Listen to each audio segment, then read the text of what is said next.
The Detroit Pistons have had really the best turnaround we've seen from an NBA team this season. And just putting it into perspective, last year around this time, the Detroit Pistons had a 4-37 record. Let's not forget, they finished that year ending off winning only 14 games.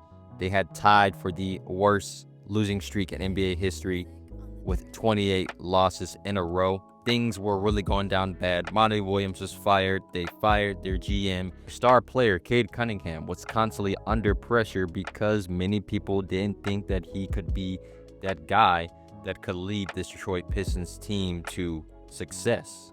There were many things that needed to happen to help this Detroit Pistons team come back better than ever, because in reality, you could only go up from this point.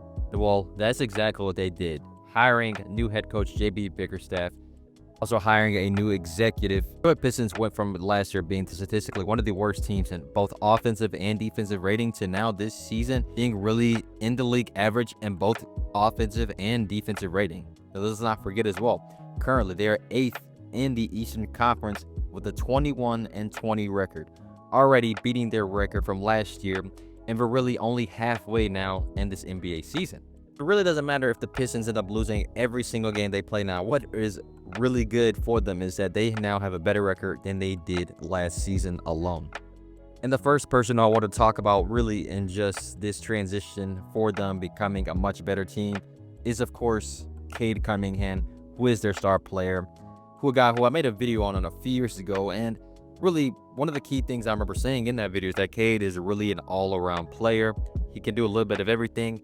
And basically, he is doing that right now for this Detroit Pistons team. He's one of the best post-up players in the NBA. He's also one of the best pick-and-roll players as well in the NBA. So the fact now that he's actually really growing as far as his three-point percentage goes, he's even become a really great spot-up catch and shooter. I would really say the only area in his game that still could use a little bit of work is just developing an even stronger inside game. He's already really good with it, but just being able to finish with contact is something that definitely would be a big bonus for him. Not really the most athletic player, but he's still able to use his skills to really maneuver and manipulate the defense and getting many opportunities, not only for himself, but as y'all know, as far as his playmaking goes, because he's one of the best playmakers in the NBA.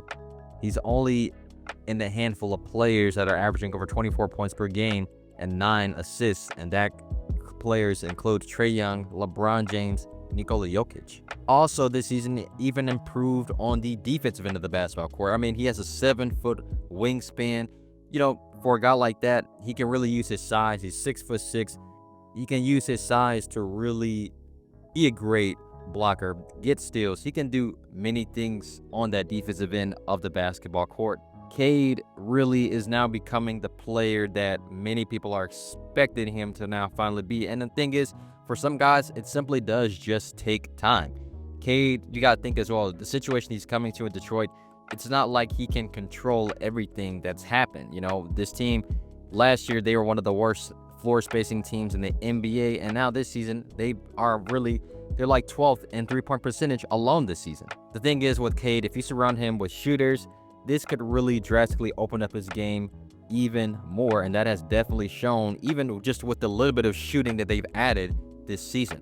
And that has to do with the additions of Malik Beasley, who's really, for the most part, been a pretty average role player who's now averaging over 16 points per game and is really one of the best catch-and-shoot players in the NBA.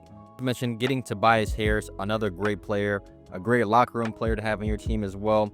He has been a great addition, and Tim Hardaway Jr. is another really great catch-and-shoot player for this Detroit Pistons team. And not to mention, these guys have that veteran experience. They have deep playoff experience, something that this Detroit Pistons team last year drastically needed. Really like the development of Jalen Ivey.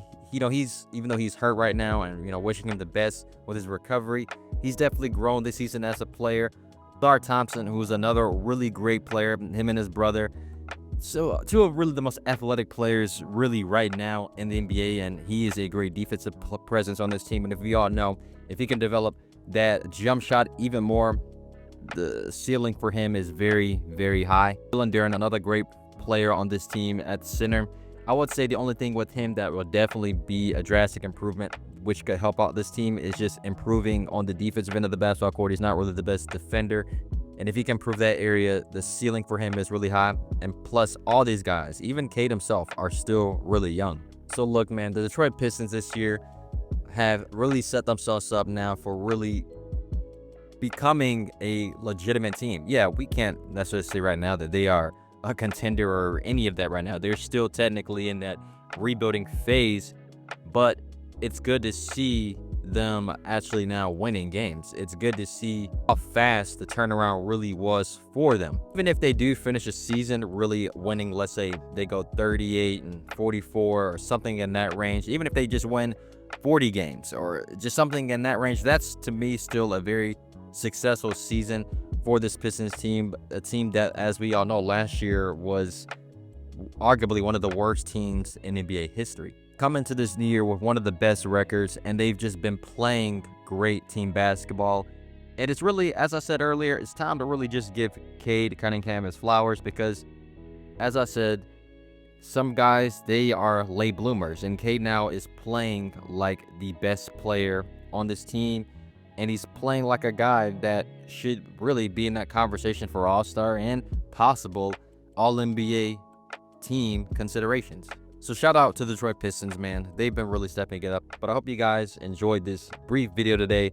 Don't forget to leave a like and subscribe to the channel for more basketball content each and every single week. Have a great day.